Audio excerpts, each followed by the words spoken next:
Thank you for joining us again and welcome back to our channel. In this video, we shall be looking on how the Western miscalculation of Africa is causing a lot of backlash against their interest in the region. The West needs to start respecting local values when engaging with African governments, otherwise anti-Western backlash will intensify beyond what's been seen within the region. Africa, Europe's southern neighbor, is increasingly in the limelight. On the one hand, Western politics fail to foster cooperation and growth in African countries. On the other hand, the media often depicts Africa in a negative way. This lack of political engagement is most often due to lack of knowledge, frequently bordering on the ignorance, and public opinion is affected as a result. News reports show shortcomings rather than opportunities and success in the continent of Africa. Recently, much has been written about both Vice President Kamala Harris touring the continent and Ugandan introducing an anti-LGBTQ law. Africa is undeniably a continent with a bright future. Most of its land, with the exception of the deserts and the Sahel region, has fertile soil, suitable for agriculture and forestry. It is abundant in the natural resources area and is experiencing a demographic boom. This growing population has social and economic significance for Africa and their future. A growing demography enhances the economy, and also children also provide social security. In fact, the primary threat to social security in Western countries is the lack of young people. Moving forward, if you consider foreign powers competing for influence in the region, Africa occupies a vital strategic position between the Indian Ocean and the South Atlantic. The continent has become one of the theaters for the power play between expansionist China and more assertive Russia, and to a lesser extent the traditional European powers and the United States and others. Other countries such as Turkey are also successful increasing their presence and their footprint on the continent of Africa. We have made lots of videos on this particular channel. If you are new here, we encourage you to check the entire channel for you to see more exciting and educating content regards the global African perspective. Without any more delay, let's just dive straight into it. Both the United States of America and Europe attempt to nude African governance towards specific values, making their support conditional on certain issues. Unfortunately, the traditional European colonial powers have either abandoned Africa or continue to treat it as a paternalistic way. Both the United States and Europe attempt to nude African governance towards specific values, as we've pointed out, making their support conditional on certain issues. While some of those are advisable, others fail to take into account Africans' culture, self-perception and tradition. This has led Africans to perceive certain actions as neocolonialism. What we would like to ask you is, we need right now in African continent the new approach about the partnership. We don't need, anymore the paternalism approach. We don't need anymore the arrogance approach. We don't need anymore the condescending approach. We need the respect. Is very important, and this respect is good, and is good for everyone. It's good for you as a Western partner, and good for us also. Now we have, a new leadership in the continent. While some of those accusations might be aimed at triggering guilt and also garnering more support, some are also justified. African countries demand the right to choose their own path. China has been funding infrastructural projects that provide African countries with real benefits, while refraining from criticizing issues related to governance and values. Beijing's objectives are clear. It offers tangible support, although it is not uncontested locally.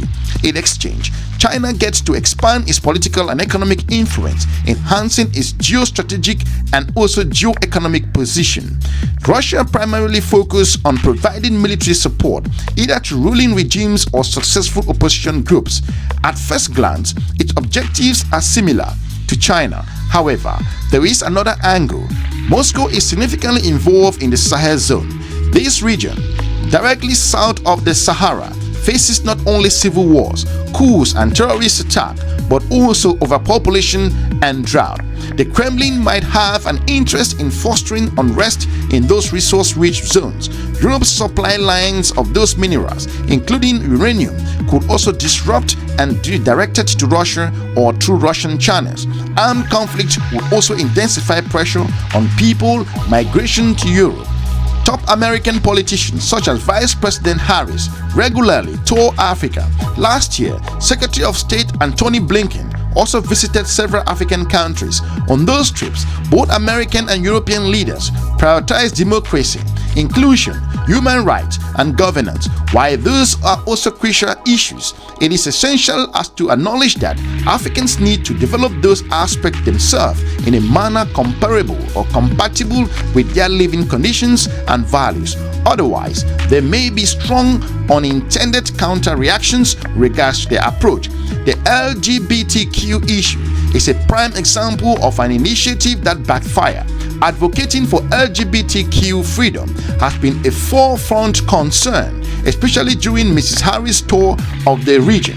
Meanwhile, Uganda recently enacted a law banning homosexuality and transsexuality, introducing severe punishment. Similar laws already existed in several other African countries, prompting strong protests from Western world, including from the former President Barack Obama.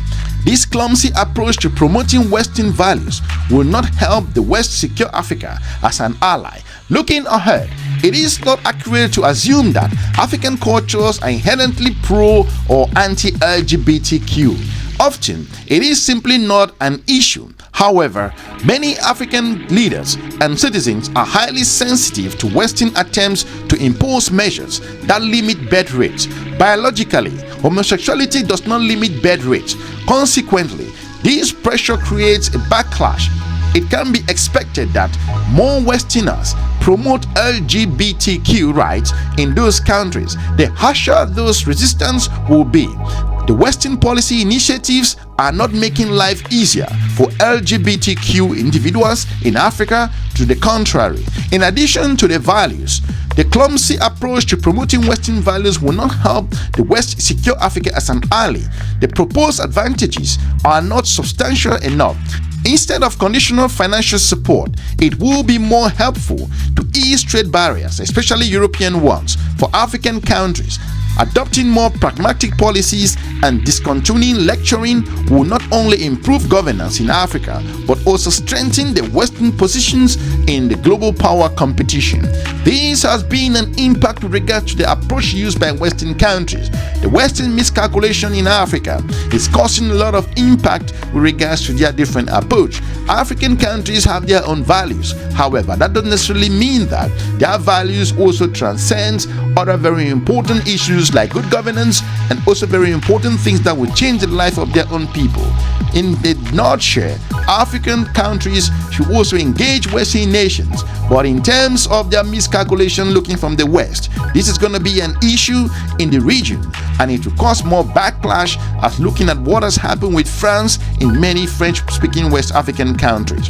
We want to thank you for watching. Hopefully the Western countries could review this particular approach in terms of their miscalculation and approach, and the media in the Western countries could actually report on the huge opportunities and growth and development within the region instead of focusing on ignorance in areas which are less developed, that which will miscalculate again in shaping the relationship with regards to Africa and the West. We want to thank you for watching. We're looking forward to meeting you soon in our next episode. Have a good day. Bye-bye. So when you as partner, you come and you say, okay, I would like to deal with you, I would like to help you to develop your country.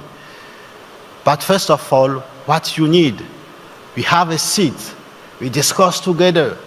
You listen me, you listen us before, and you